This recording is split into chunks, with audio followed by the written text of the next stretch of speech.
Ladies and gentlemen, mga batateros tila nakarma ho ewan ko, nakarma ho ba itong si Remulla sa pagiging epal niya? Nadali siya nadali, mukhang binoykot siya ng Senado at naku po, at nilumpo. Bakit naman gano'n nilumpo? Binanatan po siya ni Marcoleta, Pero una nating tingnan yung pagka di umano daw ay binoykot. Yan po ang usap-usapan ngayon. Binoykot daw siya ng mga senador. Actually, sabi naman ng mga senador, hindi, may lakad lang kami. Hindi, may ano lang, nagkataon lang, meron lang kami lakad. Hindi, sige, may lakad na nga kayo. Hindi, yun ang kanilang sinasabi. Pero syempre, ayoko na lang magsalita. Pero tingnan natin kung talaga bagang binoykot siya. At ang malupit pa dito, mga kababayan, yung mga patotsada, mga banat ni Marcoleta. Naku, baka talaga Marcoleta, palakpakan si Marcoleta. Pero swerte mo Remulla, wala si Marcoleta doon. Kung hindi, nabendalo ka. Di ba? Sigurado yun, nabendalo ka. Kasi gusto niya yung bendalo ka. Di ba? Ewan ko ba kung anong meron dyan sa bendalo ka na yan Pero sigurado kung nandyan si Marcoleta, naku po, lalo ang nayari. Yung yabang mo, siguradong mawawala yan. Kasi itong si Remulla, kung makasagot, akala mo nasa kanto Yung yabang baga, para bagang presidente, dinaig mo pa yung yabang ng presidente. Sa bagay, wala nga naman yung presidente natin, mahinang nila lang. So, talagang dadaigin mo yung yabang niyan. Hindi, kasi alam mo, diyan mo makikita pagkang leader, matikas, yung mga nasa baba niyan, humble. Medyo, alam mo yun, pag matikas yung nasa pinuno. Nakakita ka ng mga gangster movie na yung leader nila ay matikas, tapos yung mga tao nila, mas mayabang pa dun sa pinuno. Hindi, di ba? Kasi nga, matikas. Pero, ngunit dapat subalit. Pag ang isang pinuno ay walang kwenta, mahinang nila lang, asahan mo lahat ng mga nasa paligid niya napakayabang. Kasi nga, doon bumabawi ng lakas ang gobyerno, ika nga. Doon bumabawi ang lakas ng organisasyon. Yung leader, mahinang nila lang, so doon na lang sa mga tauhan niya, mga mayayabang. O parang gano'n na nangyayari dito kay Remulla O, di ba? Saksakan ng yabang. Si Romualdez, saksakan din ng yabang. Ay, sus, Ginoo. Alam mo talaga napakahina ng nilalang nito ni Marcos. So ito, pakinggan natin itong usapan nitong mga idol natin dito sa Net25. Pasok pasok. Ito. Kaya nang itong mga cruise ship ay may kakayahan yung ating mga port para mag-dock sila. Marami kayo dyan sa Boracay. Ganon? Yan ang hindi ba? Forward pa natin. Mula sa ibang bansa. Kanya, di ba? Dito sa media, akala, binoykot si Ombudsman ng mga senador. Yung pala, ganun talaga ang sitwasyon, Sen. Hindi ganun ang sitwasyon. Dapat talaga, marami naman. Kaya lang. Yan, isa lang. Oo nga. Di ba nyo nakita nung yung DOE? Kami dalawa lang. May dumating na dalawa, tapos umalis din. Pagkatapos yung DOJ. Ganon din. Bali, marami yun mula nung Lunes Lunes, Martes, Miyerkules, hanggang Huwebes. Parang dalawa nga lang po kayo ng chairman siya. Kanina pupunta sana ako, kaya lang, ang dami kong meeting sa umaga. Sana sabi ni Ombudsman, ay salamat, wala. Pero kapag ano ba ang sitwasyon dyan, sir? Kapag ganyan, budget briefing lang, hindi pa naman talaga yun yung final na budget ng isang ahensya. Briefing lang, kasi kinakailangan tanungin mo sila, bakit ganito yung budget ninyo? Bakit ito? Okay. 6 billion yata yung budget na hinihingi na Ombudsman.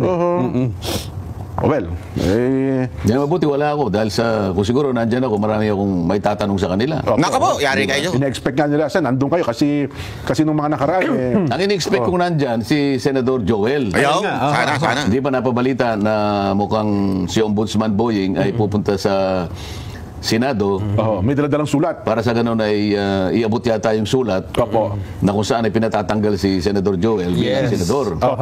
Yan ang nakita ko. So, in-expect ko na si Senador Joel ay nandun. Ay siguro, napansin niya, hindi wala na dapat ipakipagtalo kasi mukhang hindi na ata itutuloy ni Ombudsman Boying ang sulat dahil sa napatunayan na palang na-discovering dismissed na pala ang kaso 2019 pa. Yung kasong kinaharap ni Senador Joel Villanueva. Parang nabigla pa si Ombudsman Boying na na-reverse pala. Kasi nakakapagtaka naman yan. Bakit? Hindi mo ba tinignan muna bago ka nagpasya na gumawa ng isang hakbang para, yung hakbang na yun, tatanggalin mo ang isang senador. Hindi mo ba pinag-aralang mabuti yun? Dapat nga nag-due diligence pa lang siya, di ba? Hindi lang. Pati ba yung mga kasama niya, hindi niya tinanong? O yung tinanong niya, hindi rin alam ng mga kasama. Malamang po. Ang problema Sen, may nilabas na clearance September 9, 2025 Ombudsman na wala na nung kaso doon, na pending. Iba naman yung clearance. Iba yung pinag-uusapan yung kay Senador Joel. Kay Senador Joel, panahon pa ni Conchita Carpio Morales. Panahon pa ng predecessor ni Martires. Ombudsman Martires. Yes. 2016 yun, napagkamalan yatang nagkasala si Senador Joel kasi pinagbasihan isang communication na parang 10 million nata na kanyang PIDAP ay pinagamit sa mga Napoles. Yes. Ang problema, yung ginamit na ito, base lang sa mga accounts na nababasa ko. Letterhead. Yung letterhead na ginamit ay Buhay Party List. Samantalang si Senador Joel ay Sibak. At pagkatapos, yung pirma niya yata doon na nag-endorse nga ng project, kinwestiyon niya sa NBI. Tama po. Napatunayan naman na hindi niya pirma yon. Pineki daw pala. So ito naman kasi 2016 pa yung order ni Ombudsman Morales. Conchita po yan. Conchita Morales. Tama po, Conchita Carpio Morales. Conchita Carpio Morales. 2016 pa yon. Yes. Kaso, nakapag-motion for reconsideration si Senator Joel. Hanggang sa mag-retire naman yung isa at napalitan siya ng bagong ombudsman. So 2019, nung mapagpasyahan, na ni-reverse pala yung naunang order ni Conchita Morales. Carpio Morales. Ang pinagbasihan nga yung hindi niya pirma yon at mali yung letterhead. Sa mga tweet, napalitan yung desisyon. Yes. Okay, nung makita siguro gano'n, hindi na siya tumuloy sa Senado. Hindi ba? Kasi daw, meron pa rin meron siya sinasabi. Ginawa daw po yung pasikreto Secret decision daw po yun sabi naman ni Ombudsman na Uncle Sam Martires, paano kung secret nandun nga sa system nila na isang click mo lang, makikita mo na dismiss na pala. CCMS. Di ba? Yes po. Naka-computerize pala naman na mukhang nagkulang lang sa due diligence parang case category management system. Nako, yan ang sinasabi natin Meron naman doon, kulang lang sa research. Na isang pindot lang pala dyan, makikita pala lahat nasa ng kaso. system yun At saka, alam mo, ang batayan ng hindi yung publicity. Kung hindi yung recording. So ang tanong mo, na-record ba? Record nasa system. Mali naman kay dyan, Senator Marcoleta. Para sa administrasyon na ito, lalong-lalo na sa administrasyon ni Remulla, kailangan epal ka every day of your life. Kailangan araw-araw mag-appear ka sa media. Yan ang basihan kung meron kang ginagawa o hindi. Mali kay dyan, Senator Marcoleta. I beg to disagree. Sa administrasyon na ito, pag hindi ka epal, wala kang premyo. Wala kang acknowledgement. Kailangan talaga magbida-bida ka. Katulad ni Claire Castro o katulad nito ni Remulla. Kailangan may ganun. Pag wala kang bilang. Ganun yun CMS Hindi naman hindi pinabli, sikreto na. Meron kasi taong ayaw naman magpapublish. Halimbawa, si Joel, sinabi niya, total, nanalo naman siya. Nagpakatahimik na lang. Tahimik na lang, si Ombudsman Martires naman, tahimik naman yung tao na yun. Wala naman gusto magtanong sa kanya, siguro naman. Nagawa ko na yung tungkulin ko. Sabi niya ba't na ako magsasalita? Hindi kagaya ng predecessor niya na babae. Ayan, yung daldal ng daldal yun Naka! Sinundan ng bago ngayon. Daldal din ng daldal. Patay tayo dyan. Dapat ipagbawal sa batas yan yung daldal ng daldal, no? Paano kaya gagawin yun, Gusto rin mong magpa-media. Akala nila yung kadadaldal mo at yung kaka-interview mo sa media, yun ang nagbibigay ng puwersa o efficacy doon sa desisyon. Hindi po yun. Sukat na ang desisyon po ay dumaan sa proseso at na-record ng tama. At tinignan ng record. Pinindot mong ganyan, nandun talaga. Tapos na yun. Walang sikreto doon. Paano kung nandun ako? Nagtalo na naman kami ron. Sayang! Sayang! Dapat nandun kayo para nagtalo kayo. Hindi kasi totoo naman di ba? Totoo naman, hindi dapat ganun. Yung bida-bida ka. Hindi dapat yung porket hindi mo nakita, sinikreto sa'yo. Tanginang niyan, pati Malacanang ngayon, nagdududa daw. Hayop yan, Hayop talaga. Papakita ko sa inyo maya-maya. Unya-unya, easy. Opo. Kasi tinatanong niya yung kaharap ng media eh. Okay ba, alam niyo ba na na-dismiss? Ay, mga batang media ata hindi rin po namin alam eh. Oo, na na-dismiss pala yung kaso. Yun mo talaga. Bakit requirement po ba yung nalaman ng media? Hindi nga. Tangina ninyong media. Ha? Requirement ba yun na ipaalam sa inyo? Pambira kayo. Kung hindi nyo alam, kasalanan nyo yan. Alamin ninyo, di ba? Kasi ang problema sa inyo, gusto nyo spoon feed lahat eh. Di ba? At saka una-una, sabi nga, mga baka-batang media pa yung mga nandyan. Kasi tayo, nalaman natin yan eh. Ina-announce natin yan dito. Di ba? Ilang beses na in-announce din ni Villanueva yan. Hindi ko maintindihan, di alam nung iba. Tuloy. Yun nga ang pangyari. Sana ko nakalagay yun. Kailangan po ba ilathala, obligado bang ilathala yun sa mga pahayagan? Kailangan ba naitala sa isang malapad na periodiko ng mga ilang araw? Ganun Hindi naman nata requirements yun, ano? Hindi requirement yun. Well, Nelson, alam ko, marami kang gusto itanong dyan sa ombudsman eh. Hindi, kasi may bagong balita dito, Sen, ha? Si Ombudsman Remulla din ang nagsabi nito. Nababahala po. Ayaw na ni Bryce Hernandez na mag-apply ng state witness. Matras na rin ba? Ako, matras na din. Nauna yung mga Diskaya. Nauna yung Diskaya, parang ayaw na nila kasi nag-invoke na sila ng kanilang karapatan. Pero ang sabi dito ni Ombudsman Remulla ay mananatili daw na ay cooperative witness pero hindi na bilang state witness. Anong difference nun, Sen, pagka cooperative o state witness? Tawagin niyo yung ombudsman. Hindi naman ako nagsabi. Matawag tinatanong. Ito, ipapakita ko lang po sa inyo yung announcement ng Malacanang o yung sinabi ng Malacanang. Alam mo, dito talaga, natatawa talaga ako. Nababahala po ang palasyo. Alam niyo kung bakit, mga kababayan? Naalala niyo yung pato? Yung pato na dinala sa sabungan. Merong isang sabungero, dinala yung pato doon sa sabungan. Tapos yung may-ari, sabi, hindi, mananalo ito, ilalaban ko ito sa mga Texas. Sabi niya nun, nilaro. Ang ginawa niya, alam niyang matatalo, di ba? Pumusta siya sa kalaban. Kaya lang, may mga tanga. Pumusta dun sa pato. So, may katangahan na nga yung dalhin mo yung pato dun. May pumusta pa sa pato. Pato, alam mo yung parang ganun-ganun. Pato ba yun? Basta, di ba? Ganun katanga. Alam mo na nga ang tanga, pumusta ka pa. Parang ganun na Malacanang. Tanga na nga, yung sinasabing sinikreto. Bakit? Kasi hindi nag-research. Meron naman pala sa record. Naka-record naman pala, hindi lang nag-research. Tapos sasabihin mo pa ngayon, nako, sinikreto, bakit sinikreto yan? Yun na talaga masasabi mong isang halimbawa na tanga na, pumusta ka pa doon sa tanga. Ito, pakinggan natin pakinggan. Ano rin? Sa umano'y secret decision ng Ombudsman kaugnay sa kasong malversation of public funds laban kay Senator Joel Villanueva. Sa inilabas na dokumento ni Villanueva, ibinasura ni dating Ombudsman Samuel Martires ang kasong ito noon pang 2019. Bagay na ikinagulat ni Ombudsman Boy Remulla. Live mula sa Malacanang, nasa frontline ng balitang yan, si Maricel Halili. Maricel, ano nga ba ang reaksyon ng palasyo ukol dito sa tinatawag na secret decision daw ni dating Ombudsman Martires? Alam mo siya, kung totoo nga na secret decision yung inilabas ng Ombudsman patungkol sa malversation case laban kay Senador Joel Villanueva, ang sabi ng Malacanang dyan, nakakabahala. Hindi daw kasi dapat pinagdududahan ang ating judicial system. Pero pag nakakakita ng mga ganitong rason para magduda, abay ibang usapan na yan. Pero ang tanong dyan, siya, kung maituturing pa bang valid itong desisyon ng Ombudsman, kung talagang secret decision nga itong ginawa nila kay Senator Joel Villanueva. At ang isa pang tanong ay kung meron bang liability si dating Ombudsman Samuel Martires kung totoo ngang inilihim itong paglalabas ng desisyon na ito. Ito yung mga bagay na hindi pa mabigyan ng komento ng Malacanang dahil kailangan pa daw malaman isa-isa at himayin yung mga detalye na bumabalot sa kasong ito. Pakinggan natin ang sinabi ni Palace Press Officer Undersecretary Claire Castro.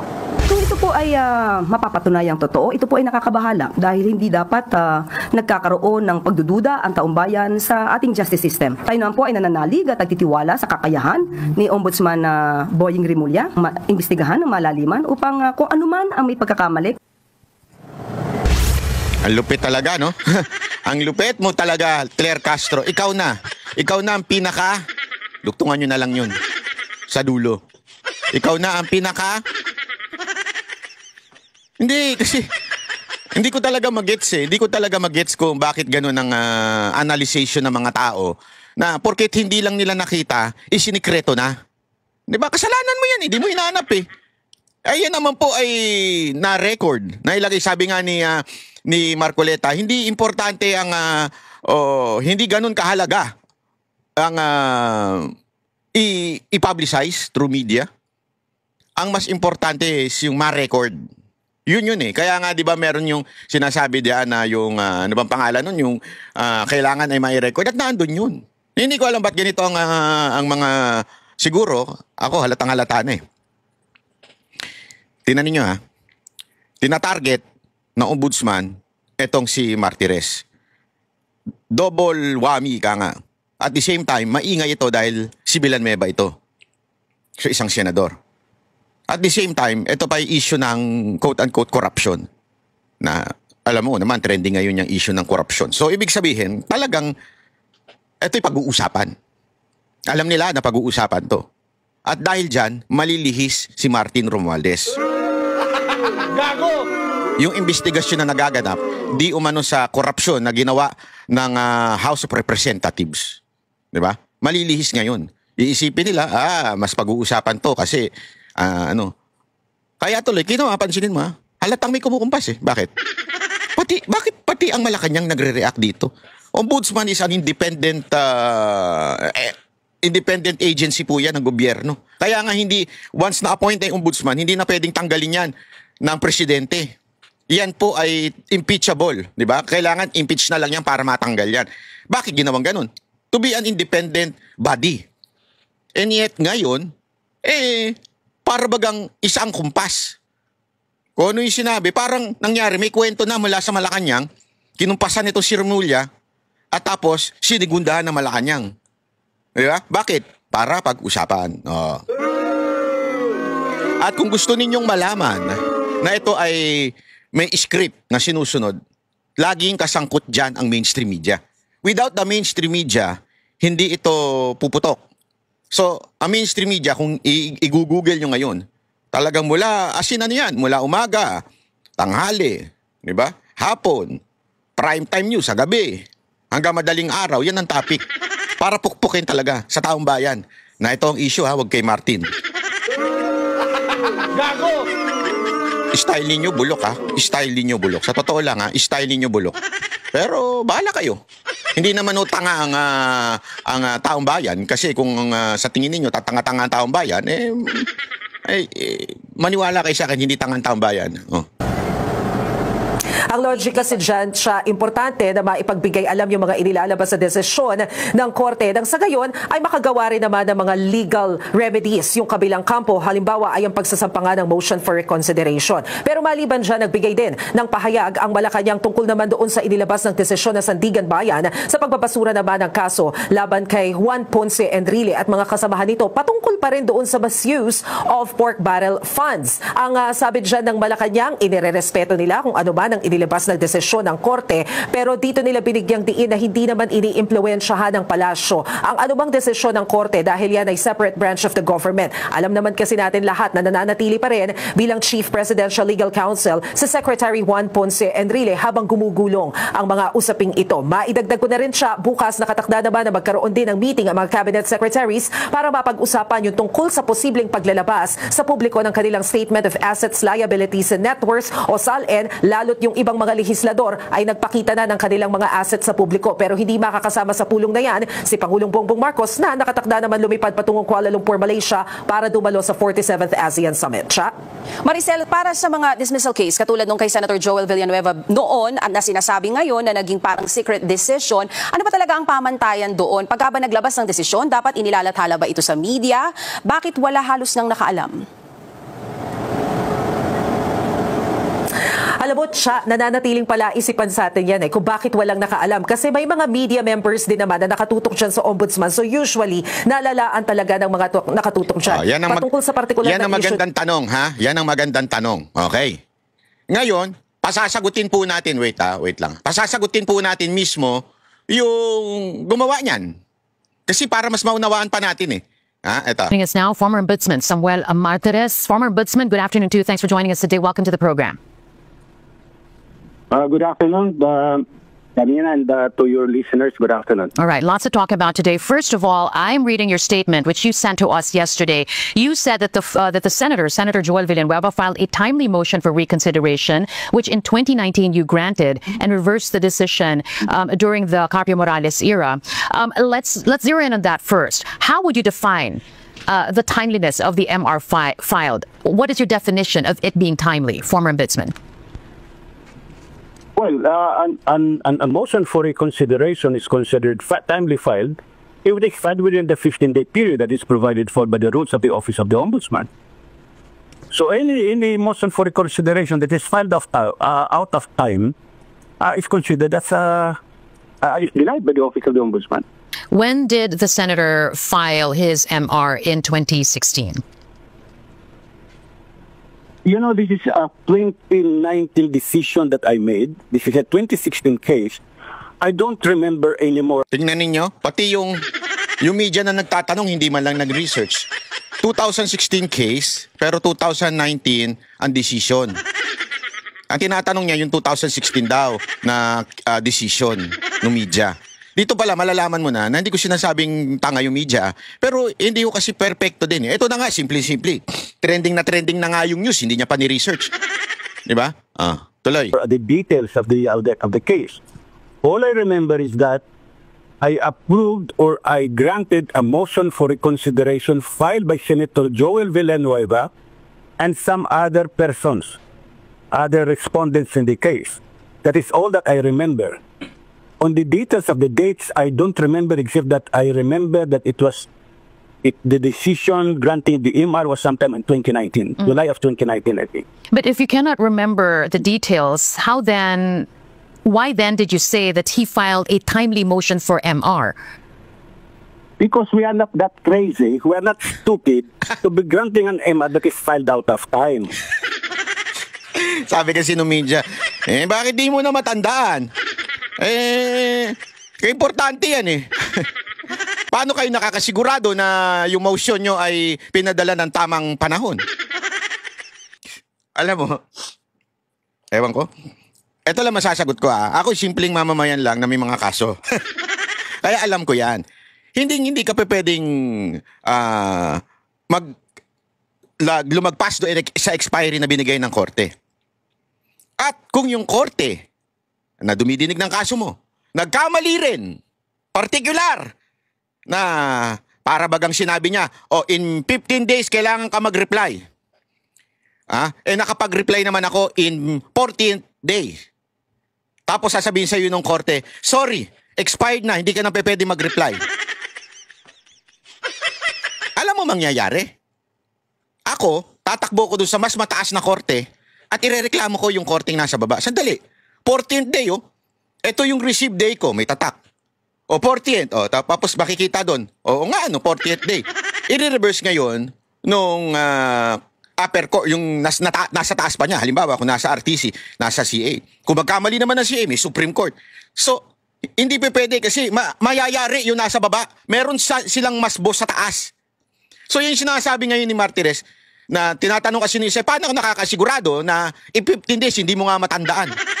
Kasi maaaring hindi niya matandaan kasi dala na ng edad nitong ombudsman na ito. Di ba? Matanda naman na ho ito. Kitang-kita naman natin. Puting-puti na buo. Matanda ho ito. Siyempre hindi niya matatanda ng lahat ng details na dinesisyonan ng ombudsman. Di ba? So hindi na siya Pero sabi niya nga, hindi naman kami tanga. We're not stupid na hindi sumunod sa pamantayan. Kasi remember, wag po nating kakalimutan Wag po nating kakalimutan. Ang ombudsman ay hindi yan judge.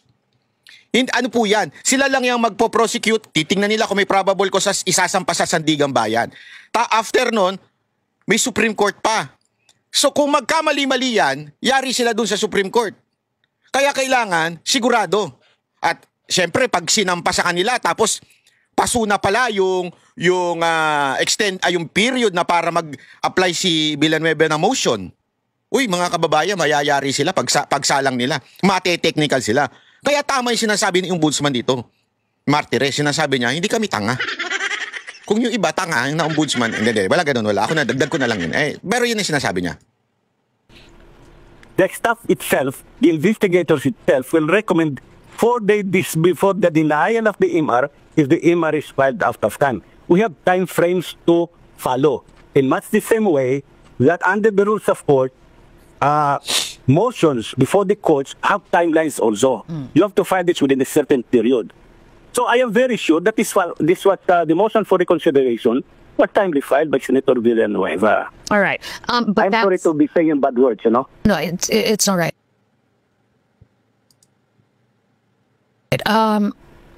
But that's not the only issue here, former ombudsman. Ito na. Even the current ombudsman is saying, in so many words, there's some sort of veil of secrecy here when you handed down that decision.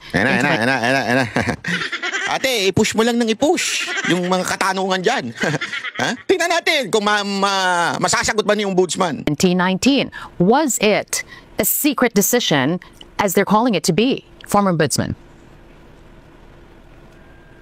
I'd like to throw back this question to the one who was talking a while ago, the voiceover. I don't know who was being interviewed. That was Paolo Tamase of the UP College of Law. Go ahead. The Supreme Court does not announce all of its promulgated decisions. Okay? Not every lawyer knows the decisions of the Supreme Court. Not every official of the government, lawyer, or lawyers of the Office of the Solicitor General would know the decisions of the Court of Appeals.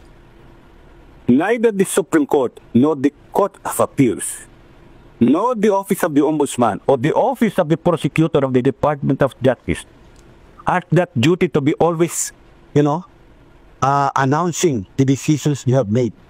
Otherwise, if that will be one of our functions, wala na kaming trabahong gagawin kundi mag-announce na itong decision na ito ay pinirmahan ko ngayong araw na ito, itong decision na ito ay final ko labang kay Juan de la Cruz, itong decision na ito labang kay Juana de la Cruz ay dismiss namin. Yung mga ganon, wala na kami gagawin. Pero a former ombudsman... I mean that we are not transparent. Pero former ombudsman, one can also argue... Kasi yung media gusto yun. Wala sila kasing content.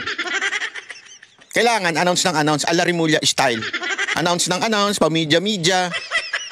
Pag hindi ka kasi nagpapamedya, wala sila makukontent. O, di ba? Kaya gusto nila yon. Sabi nga niya, kung hindi isipin mo, tama yung punto ni Ombudsman dito, Martires Mantakin mo. Lahat ng decision, hindi lang po iisa yan Everyday, mag-a-announce siya na mag-a-announce. O, ito decision, ito ganito. O, ganito kasi yan. Everyday, magpapa-press briefing siya. Katulad ng ginagawa ni Remulla. Sa tingin ninyo, may madidesisyonan ang korte? Sa dami ng kaso, ng lahat, nationwide po ito Hindi po ito kaso lang ng mga senador. Hindi, lahat po ito. Sa dami ng kaso, eto. Yun yung local court. Okay? Yung local lang. Hindi na nga magkaundagaga Kaya nga pinalitan na yung definition ng probable cause Dati kasi probable cause lang. Ngayon, alam ko ang Supreme Court na hindi lang probable cause. Kailangan merong possibility of conviction. Probability of conviction, something like that. Kasi nga, para mabawasan yung mga political, sa tingin ko yun ang purpose nun mabawasan yung mga political na pagdedemanda na mapunta sa korte. Kasi ngayon, alam naman natin, ganyan na ginagawa nila. Di ba? May mga vlogger nga, mga Duterte supporter na vlogger. Kinakasuhan, kaliwat kanan, kahit walang kakwenta-kwenta. Halimbawa ng mga kaso ko, walang kakwenta-kwenta. Para lang maka-istorbo. Ngayon, hindi pa pwedeng sabihin basta-basta ng prosecutor, ito, kasi dati probable cause lang. Ibig sabihin ng probable cause, ito, mukhang papasa to, parang ganun. Sa Tagalog yan, tinatagalog na natin. Pero ngayon hindi na. Kailangan may probability of conviction na. So ibig sabihin nun, ito, mukhang makukonbikto. Yan, ipasa na natin sa korte. Ginawa yon para mabawasan ang hinahandle ng korte. Sa baba pala, matsugi na yung mga walang kwenta. Yung para lang makademanda. Sa dami ng kaso. Marami yan yung RTC, marami yan, iba't ibang lugar. Ito, imagine nyo na lang. Ombudsman, iisa lang yan. At ang hinahandle niyan, lahat ng mga corrupt, lahat ng mga kaso against public official nationwide. So kung araw-araw kang magpapamedya, araw-araw ka, yung ginagawa ni Remulla, wala ka na magagawa. Wala ka na matatrabaho. Hindi politiko to si Martires Hindi ko siya politikong katulad nito ni Remulla na gustong tumaas ang awareness kahit bagsak. Di ba? Ano to eh? Nagtatrabaho lang ho ito. Kaya nga, sa kanya, simple lang. Ano bang nasa batas? To make sure na after you decide for something, dadalhin mo ngayon sa record. Doon sa sinasabing, nakalimutan ko na uli, ano ang pangalan nun? Basta yung sandala, tomate. Meron tinatawag dyan eh. Ayan. Si